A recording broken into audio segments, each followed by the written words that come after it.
morning to one and all. Welcome to today's class. In today's class, let us discuss about letter writing. Letter writing is a very important section in your first year and second year PUC classes. This will help you a lot if you know the format to write a letter writing properly. So let us just discuss about letter writing. In earlier days, when the telephone and email were not available, the only means of communication between people was through letters. Letter writing is a skill that has to be developed because letter writing is an important channel of communication. Andre in earlier days telephone ಹಾಗೂ email internet ಇದೆಲ್ಲ ಇಲ್ಲದೆ ಇರೋ ಕಾಲದಲ್ಲಿ people ಜನರು ಒಬ್ರನ್ನೊಬ್ರು communicate ಮಾಡ್ತಾ ಇದ್ದಿದ್ದು ಯಾವ ರೀತಿ ಲೆಟರ್ಸ್ ಬರೀತಾ ಇದ್ರು, ಪತ್ರಗಳ ಮುಖಾಂತರ ಅವರ ಫೀಲಿಂಗ್ಸ್, ಅವ್ರಿಗಾಗುವಂತ ಅನುಭವಗಳು ಅದನ್ನೆಲ್ಲ ಡಿಸ್ಕಸ್ ಮಾಡ್ತಾ ಇದ್ರು. ಸೊ ಅದು ತುಂಬಾನೇ ಇಂಪಾರ್ಟೆಂಟ್. ನಿಮ್ ಸ್ಟೂಡೆಂಟ್ ಲೈಫ್ ಅಲ್ಲಂತೂ letter writing, the art of letter writing, ಆ ಕಲೆ, ಲೆಟರ್ ಬರೆಯುವಂತ ಪತ್ರ ಬರೆಯುವಂತ ಕಲೆ ತುಂಬಾನೇ ಇಂಪಾರ್ಟೆಂಟ್ ಆಗಿರುವಂತ ಒಂದು ವಿಷಯ. You students have to cultivate the art of writing different kinds of letters in your student life because it will help you a lot in your future. Letter writing is a creative process and writing letter is a key to your personal success. So through letters, we actually convey our thoughts and feelings to others freely and frankly. So let us just get into the way how we write a letter. There are two types of letters. So letter writing alli letters alli ಎರಡು ವಿಧವಾದ letters. ಒಂದು formal letters and ಇನ್ನೊಂದು informal letters. So these are the two types of letters. Formal letters and informal letters. So let us see what is called a formal letter. Formal letter andre official letter. Formal letters, these letters are written to convey official business and information. Okay? Formal letters andre ಆ letters ಅಲ್ಲಿ ನಾವ್ ಏನ್ ಹೇಳ್ಬೇಕು ಅಂತ ಅನ್ಕೊಂಡಿರ್ತೀವಿ, that's nothing but official letter. ಅಂದ್ರೆ business ಗೆ ಸಂಬಂಧಪಟ್ಟಂಗೆ ಒಂದು ಲೆಟರ್ ಇರ್ಬೋದು, ಅಥವಾ it is an official letter.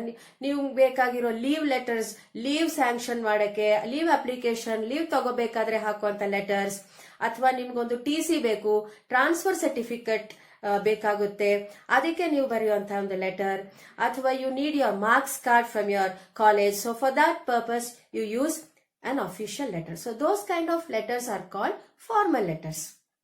The second type is informal letter. Informal letters are nothing but they are personal letters, okay, which are personal letters to communicate with friends and family. Nimma family members, nimma father, mother, brother, sister, friends, ivrigella bariyuvantaha personal letters are called informal letters. So formal letters alli ನೀವು use ಮಾಡುವಂತ language, ಆ tone official ಆಗಿ decent ಆಗಿ ಇರಬೇಕು. Informal letters ಅಲ್ಲಿ ನಾವು use ಮಾಡುವಂತ language ಸ್ವಲ್ಪ ಸೆಪರೇಟ್ ಆಗಿರುತ್ತೆ. ಫಾರ್ ಎಕ್ಸಾಂಪಲ್, ಇನ್ಫಾರ್ಮಲ್ ಲೆಟರ್ಸ್ ಅಲ್ಲಿ you can start with hi friend, hi daddy, with love, ಈ ತರ ನಾವು ಸ್ಟಾರ್ಟ್ ಮಾಡ್ತೀವಿ. But in official letters, formal letters ಅಲ್ಲಿ ನಾವು ಈ ತರ ಸ್ಟಾರ್ಟ್ ಮಾಡಕ್ ಆಗಲ್ಲ. You can say hi sir, hello sir ಅಂತ ಹೇಳಿ ನೀವು ಒಂದು ಅಫಿಷಿಯಲ್ ಲೆಟರ್ ಅಥವಾ ಬಿಸ್ನೆಸ್ ಲೆಟರ್ ನ ಬರೆಯಕ್ಕೆ ಸಾಧ್ಯ ಅಲ್ಲ. So there is a format which we have to follow while writing a formal letter. Okay, so these are the two kinds of letters. The first one is formal letter and the second one is informal letter. I once again repeat, formal letters are letters written to convey official business and information. Informal letters are personal letters to communicate with friends and family. So some types of formal letters, the example ಹೇಳ್ತೀನಿ. Some types of formal letters are leave application or application for TC or application for getting your marks card, or application for opening or closing or transfer of a bank account, or complaint letters, or letters seeking information. All these are called official letters.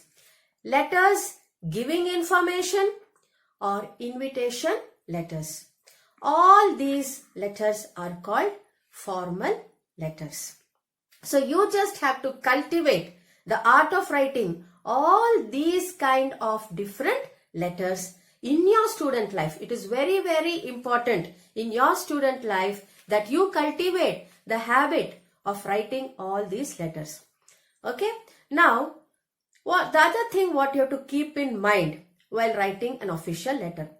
And one more thing what I have to tell you is, in your first year PUC, it's very important that you have to learn to write letter writing, because this question will be asked for 4 marks or 5 marks.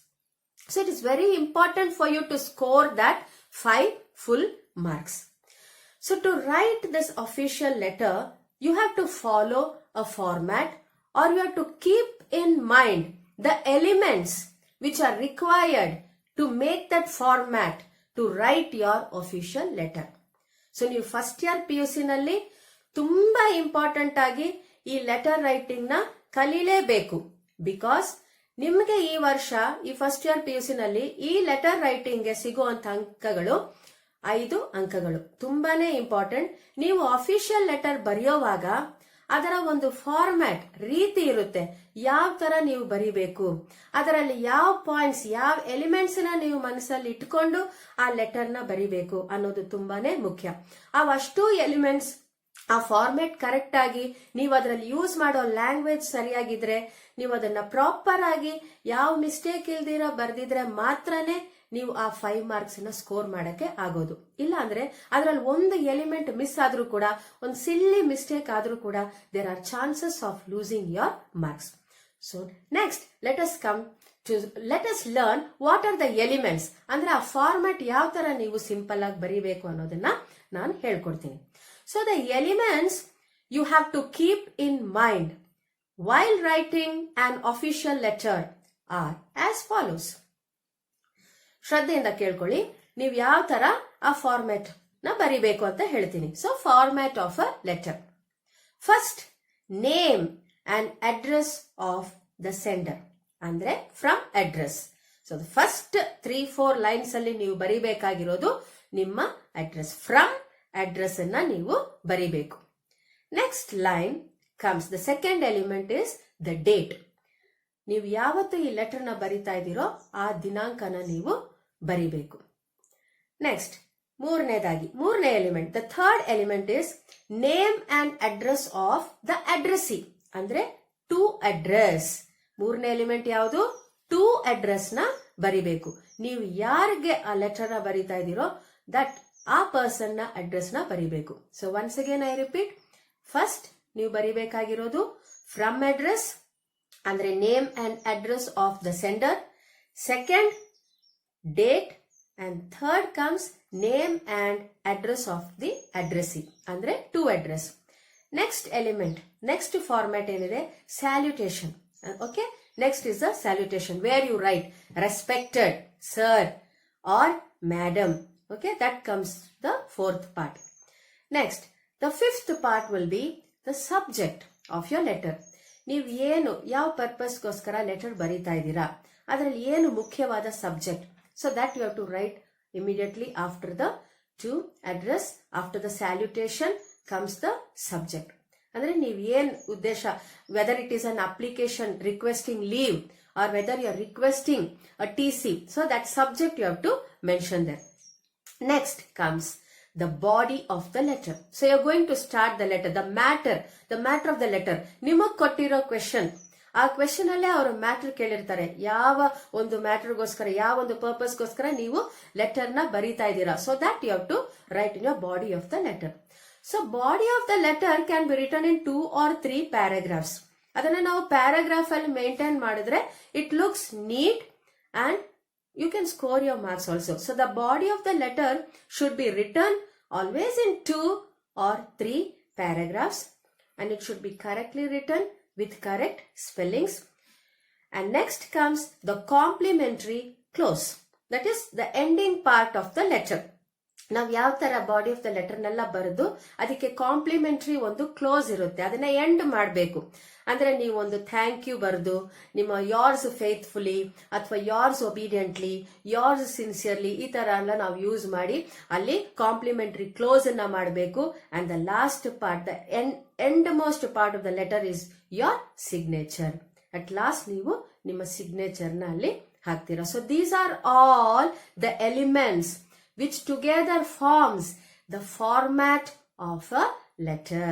So ನೀವೊಂದು letter ಬರೆಯುವಾಗ ಸುಮ್ಮನೆ ಅಲ್ಲಿ ಗೀಚೋದಲ್ಲ, ಅದಕ್ಕೊಂದು proper format ಇರುತ್ತೆ. ಆ format ನ ನೀವು follow ಮಾಡಿದ್ರೆ you can score that marks according to the parts of your letter, format of your letter. These are called the parts of your letter because this is very important while writing an official letter. So once again, let us just look through what are the parts that you have to keep in mind. So first and foremost, as soon as you start writing a letter, the first part what you write in your official letter while writing a letter is name and address of the sender. That is from address baribeku. ಅದಾದ ನಂತರ next line ಅಲ್ಲಿ date ಬರಿಬೇಕು. Next ಅದ್ date ಬರೆದಿದ ತಕ್ಷಣ next line ಅಲ್ಲಿ ನೀವು ಬರೆಯೋದು to address ಬರಿಬೇಕು. ಅದಾಗಿದ ತಕ್ಷಣ ಟು ಅಡ್ರೆಸ್ ಆದ್ಮೇಲೆ ನೆಕ್ಸ್ಟ್ ಲೈನ್ ಅಲ್ಲಿ ಬರೋದು ಸ್ಯಾಲ್ಯುಟೇಷನ್. ಸ್ಯಾಲ್ಯುಟೇಷನ್ ಆದ್ಮೇಲೆ ನೆಕ್ಸ್ಟ್ ಲೈನ್ ಅಲ್ಲಿ ಸಬ್ಜೆಕ್ಟ್ ಬರುತ್ತೆ. ಸಬ್ಜೆಕ್ಟ್ ಆದ್ಮೇಲೆ ಬಾಡಿ ಆಫ್ ದ ಲೆಟರ್ ಬರಿಬೇಕು. ಬಾಡಿ ಆಫ್ ದ ಲೆಟರ್ ನ ನೀವು 2 or 3 paragraphs ಅಲ್ಲಿ ಬರಿಬೇಕು. Next comes the complimentary close and the last part is the signature. Okay, so all these together is the format of your letter. One more thing what you have to keep in mind in this first PUC class ಅಂದ್ರೆ ನಿಮಗ್ ಕೊಡೋ ಅಂತ paper ಅಲ್ಲಿ ಅಥವಾ ನೀವು ಬರೆಯುವಂತಹ book ಅಲ್ಲಿ ಆ page ಅಲ್ಲಿ ನೀವೆಲ್ಲಿ ಸ್ಟಾರ್ಟ್ ಮಾಡ್ತೀರೋ you will have a margin. Nowadays all the parts of a letter are aligned on the left side of your book. Okay, ಈಗ ನೀವು ಏನೇ ಬರೀಲಿ, ನಾನು ಹೇಳಿದ್ದು ಫ್ರಮ್ ಅಡ್ರೆಸ್ ಆಗಿರ್ಬೋದು, date, to address, subject, salutation, body of the letter, complimentary close, signature, ಇವೆಲ್ಲಾನು ನೀವು left side of the page ಅಲ್ಲೇ ನೀವು ಅದನ್ನ ಬರೆದಿರ್ಬೇಕು. ಅಂದ್ರೆ ನಿಮ್ಮ ಮಾರ್ಜಿನ್ ಎಲ್ಲಿರುತ್ತೋ ಆ ಮಾರ್ಜಿನ್ ಪಕ್ಕದಲ್ಲೇ ನೀವು ಇದನ್ನೆಲ್ಲಾನು ಬರೆದಿರ್ಬೇಕು. And this style of writing is called full block style. So ಈ ಸ್ಟೈಲ್ ನ ನಾವೇನ್ ಕರಿತೀವಿ? Full block style. You please keep in mind that while writing on official letter, ನೀವು ಎಕ್ಸಾಮಿನೇಷನ್ಸ್ಗೆ ಅಫಿಷಿಯಲ್ ಲೆಟರ್ ಬರಿಬೇಕಾಗುತ್ತೆ. ಅದನ್ನ ಬರೆಯುವಾಗ ದಯವಿಟ್ಟು ನಿಮ್ಮ ಮೈಂಡ್ ಅಲ್ಲಿ ನೀವು ಏನ್ ಇಟ್ಕೋಬೇಕು ಅಂದ್ರೆ ಲೆಟರ್ ನ ಬರೆಯುವಾಗ ಮಾರ್ಜಿನ್ ಲೈನ್ ಎಲ್ಲಿರುತ್ತೋ ಆ ಮಾರ್ಜಿನ್ ಲೈನ್ ಸೈಡ್ ಅಲ್ಲೇ ನೀವು ಇದನ್ನೆಲ್ಲಾನು ಬರಿಬೇಕು.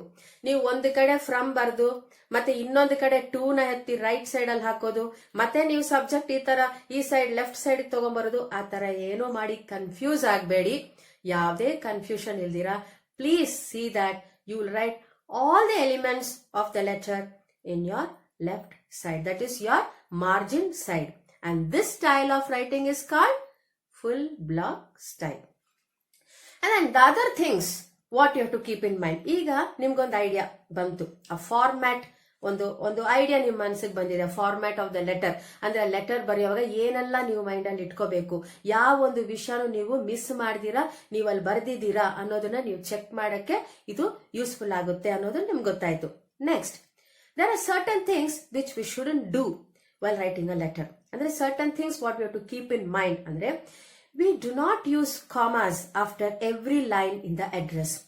ನೀವು ಫ್ರಮ್ ಅಡ್ರೆಸ್ ಬರೆಯೋವಾಗ್ಲೂ ಸರಿ ಆರ್ ಟು ಅಡ್ರೆಸ್ ಬರೆಯೋವಾಗ್ಲೂ ಈಚ್ ಅಂಡ್ ಎವ್ರಿ ಲೈನ್ ಆದ್ಮೇಲೆ, ಈಗ ಫ್ರಮ್ ಅಡ್ರೆಸ್ ಬರೆಯುವಾಗ ಅಥವಾ ಟು ಅಡ್ರೆಸ್ ಬರೆಯುವಾಗ ಒಂದು 2-3 ಲೈನ್ಸ್ ನೀವು ಬರೀತೀರಾ, ಆಲ್ಮೋಸ್ಟ್ 4 ಲೈನ್ಸ್ ಆಗುತ್ತೆ. ಆಫ್ಟರ್ ಎವ್ರಿ ಲೈನ್ ಒಂದು ಕಾಮಾ ಹಾಕೋ ಅವಶ್ಯಕತೆ ಇಲ್ಲ.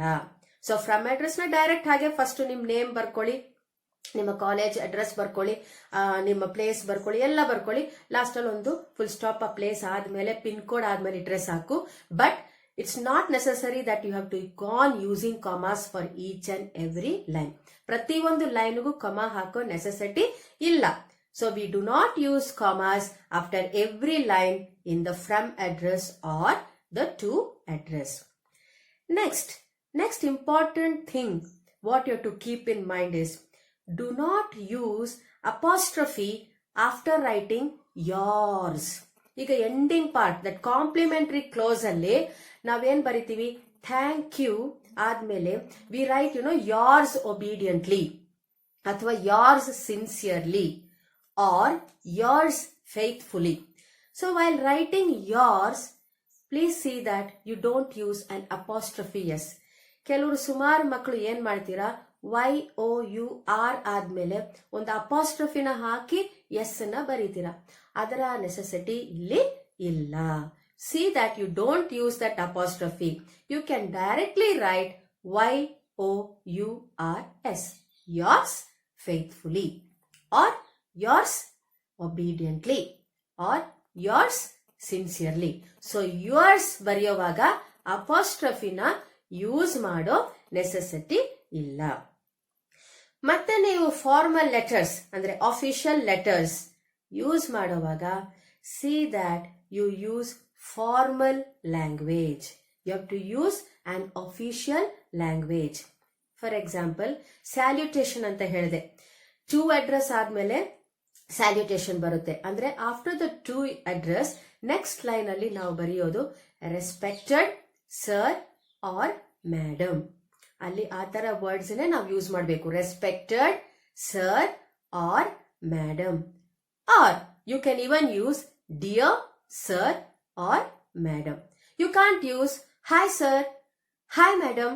ಈ ತರ ಲ್ಯಾಂಗ್ವೇಜ್ ನ ನಾವು ಅಫಿಷಿಯಲ್ ಲೆಟರ್ಸ್ ಅಲ್ಲಿ ಯೂಸ್ ಮಾಡಕ್ಕೆ ಆಗೋದೇ ಇಲ್ಲ. ಅದು ತಪ್ಪು. ಅಲ್ಲಿ ನಿಮ್ಗೆ ಮಾರ್ಕ್ಸ್ ಲೂಸ್ ಆಗೋ ಚಾನ್ಸಸ್ ಇರುತ್ತೆ. So hi sir, hello sir, how are you, are you fine, ಈ ತರನೆಲ್ಲ ನಾವು ಪರ್ಸನಲ್ ಲೆಟರ್ಸ್ ಅಲ್ಲಿ ಯೂಸ್ ಮಾಡ್ತೀವಿ. Okay, we use all these sentences, this language in an informal letter. You don't use this language in formal letters. So formal letters ಅಲ್ಲಿ formal language use ಮಾಡಬೇಕು. Salutation ಕಡೆ ನಾವು respected sir or madam ಇದನ್ನ use ಮಾಡಬಹುದು, ಅಥವಾ dear sir or madam ನ use ಮಾಡಬಹುದು. ಯಾವುದೇ ಕಾರಣಕ್ಕೂ ಅಲ್ಲಿ hi sir, hi madam, hello sir ಈ ತರ ಯೂಸ್ ಮಾಡಕ್ಕೆ ಆಗೋದಿಲ್ಲ. So formal language should be used while writing formal letters. Next, the other thing what you have to keep in mind is, ಇನ್ನೊಂದು ವಿಷಯ, ನೀವು ಲೆಟರ್ ರೈಟಿಂಗ್ ಫಾರ್ಮಲ್ ಲೆಟರ್ಸ್ ಬರೆಯುವಾಗ ಜ್ಞಾಪಕ ಇಟ್ಕೋಬೇಕಾಗಿರೋ ವಿಷಯ ಯಾವುದು ಅಂತಂದ್ರೆ, ಎಂಡಿಂಗ್ ಪಾರ್ಟ್ ಅಂತ ಹೇಳಿದೆ, ದಟ್ ಕ್ಲೋಸಿಂಗ್ ಪಾರ್ಟ್ ಅಲ್ವಾ, ಆ ಪಾರ್ಟ್ ಅಲ್ಲಿ ಕಾಂಪ್ಲಿಮೆಂಟರಿ ಕ್ಲೋಸ್ ಅಲ್ಲಿ ಯೋರ್ಸ್ ಫೇತ್ಫುಲಿ ಅಂತ ಬರೆಯುವಾಗ ಅಪಾಸ್ಟ್ರಫಿ ಯೂಸ್ ಮಾಡಬಾರ್ದು. The same time thank you ಅನ್ನೋದನ್ನೇ ನಾವು ಯೂಸ್ ಮಾಡಬೇಕು ಯಾವಾಗ್ಲೂ. ಥ್ಯಾಂಕಿಂಗ್ ಯು ಅನ್ನೋದನ್ನ ಯೂಸ್ ಮಾಡಲೇಬಾರದು. So instead of using thanking you, we should use thank you. Okay, this is a complimentary close. ನೀವು ಆ ಲೆಟರ್ ನ ಕ್ಲೋಸ್ ಮಾಡುವಾಗ ನಿಮ್ಮ ಬಾಡಿ ಆಫ್ ದ ಲೆಟರ್ ಆದ್ಮೇಲೆ immediately when you start closing your letter, you have to use thank you. Do not use thanking you. So thank ಪಕ್ಕದಲ್ಲಿ ಯಾವುದೇ ಕಾರಣಕ್ಕೂ ING ನ ಯೂಸ್ ಮಾಡಬೇಡಿ.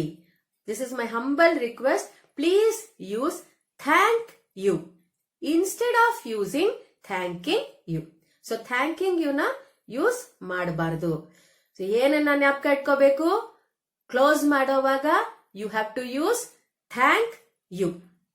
ಥ್ಯಾಂಕ್ ಯು ಆದ್ಮೇಲೆ ನೆಕ್ಸ್ಟ್ ಲೈನ್ ಅಲ್ಲಿ ನೀವು ಬರೆಯೋದು ಯೋರ್ಸ್ ಒಬಿಡಿಯಂಟ್ಲಿ ಅಥವಾ yours faithfully or yours sincerely. So complimentary close ಅಲ್ಲಿ ಟೂ ಥಿಂಗ್ಸ್ ನ ನೀವು ಮೈಂಡ್ ಅಲ್ಲಿ ಇಟ್ಕೋಬೇಕು. The two things are, your complimentary clause begins thank you, not thanking you. The next line you have to use yours faithfully, where you should not use an apostrophe while writing yours. Understood, children? So these are all the elements which you have to keep in mind while writing an official letter.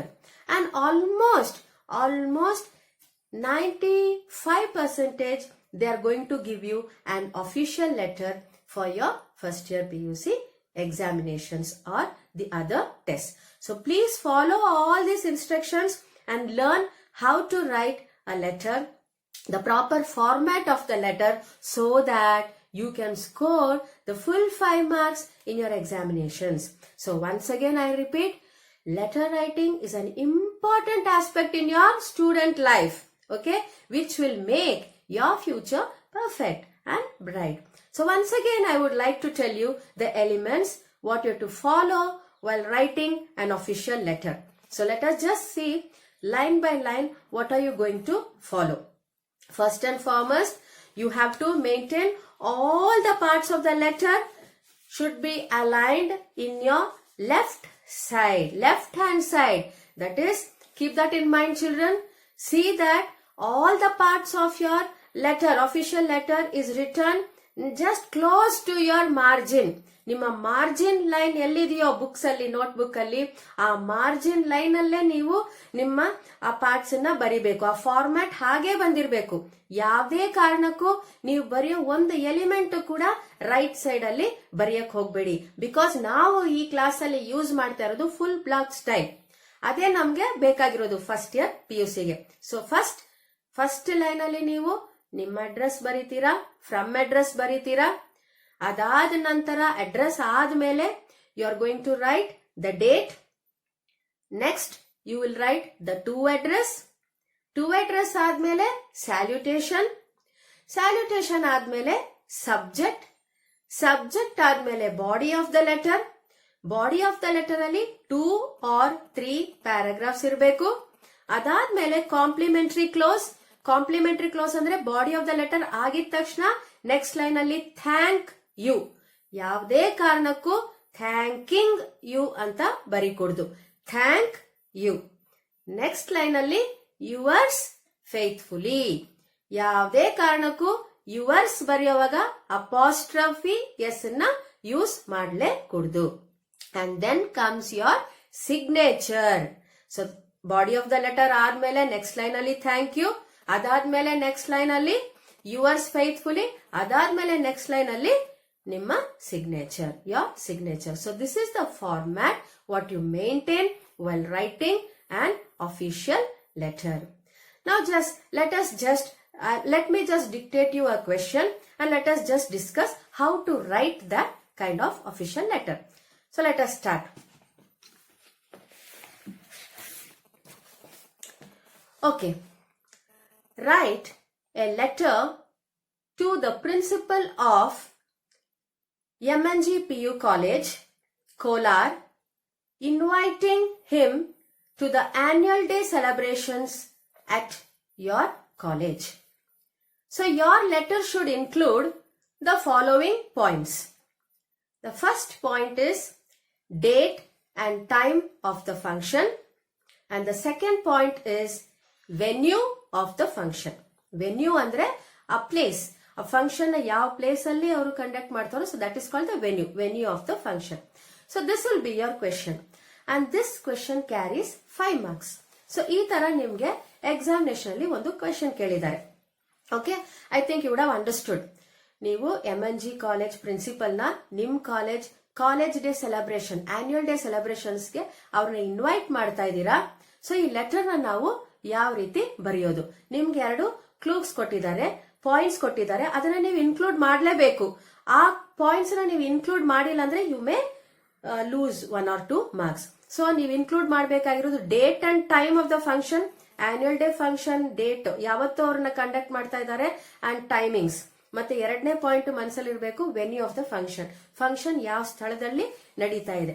And we have to write the letter. Once again I repeat the question. If you want to take down the question, this may help you. Write a letter to the principal of MNG PU College, Kolar, inviting him to the annual day celebrations at your college. Your letter should include the following points: date and time of the function, and venue of the function. The third point you can include requesting him to speak at the function. So you are also requesting him to speak at the function. So the whole question carries 5 marks. Let us see how to write this letter.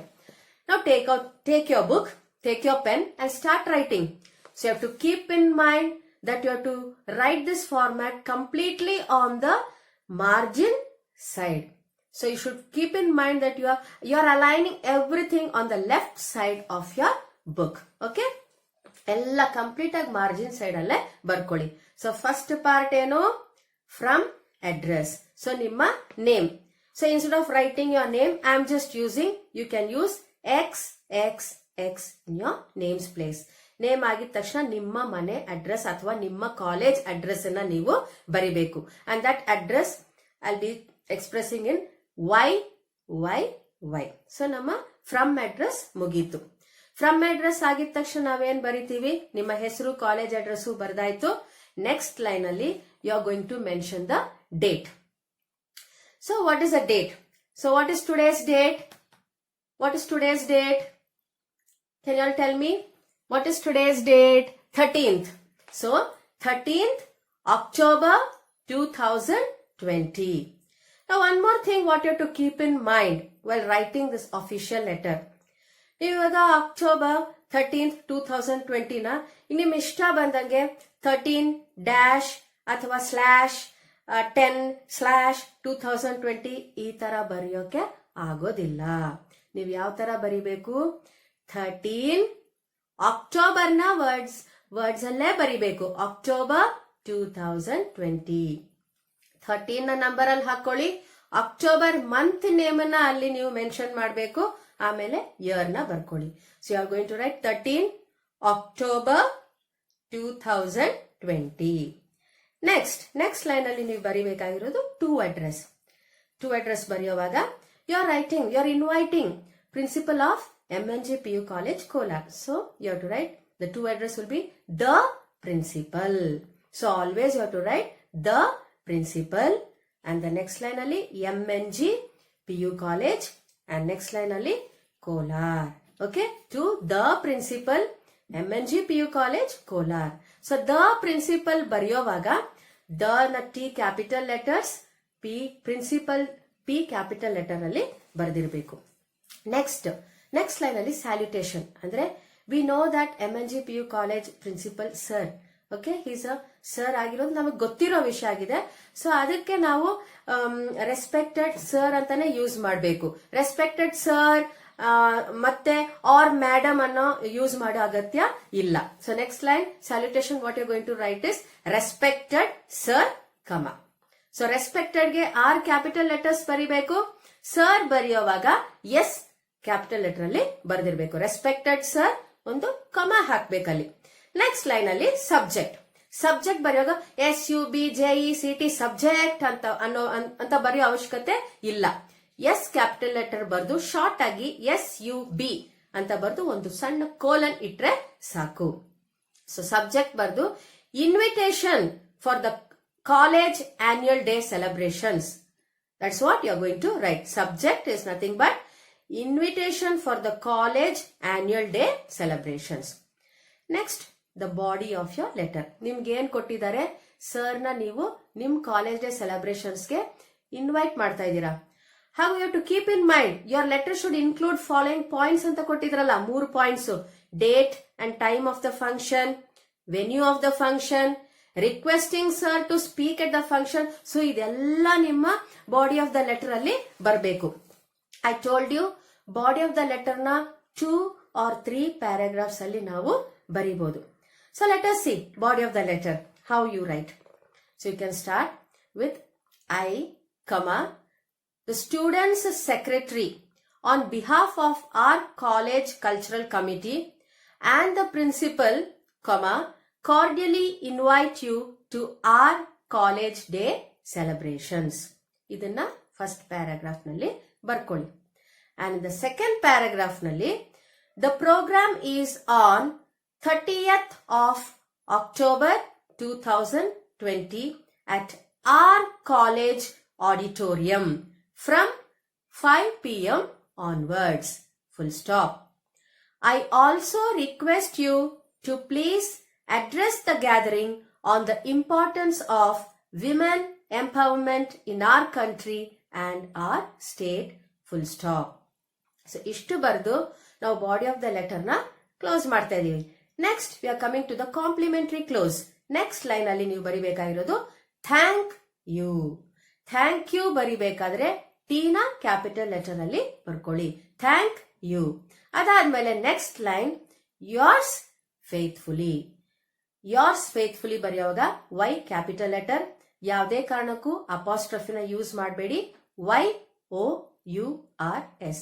Yours faithfully. Next line ಅಲ್ಲಿ signature. Your signature. ನಿಮ್ಮ signature ಆದ್ರೂ ಹಾಕೋಬಹುದು ಅಥವಾ short ಆಗಿ SD ಅಂತಾದ್ರೂ ಬರ್ಕೋಬಹುದು. Capital S and small d. And the next line, the brackets, you can mention your name. That is XXX. ಅಥವಾ signature ಹಾಕಿದ್ಮೇಲೆ you can just mention your name inside the bracket. So this is how you write an official letter. Okay. So I can just give you an example of how to write an official letter. I'll just upload a letter so that you can see and learn how to write an official letter. So thank you all so much for listening patiently to this class. So see you all in the next class. Thank you.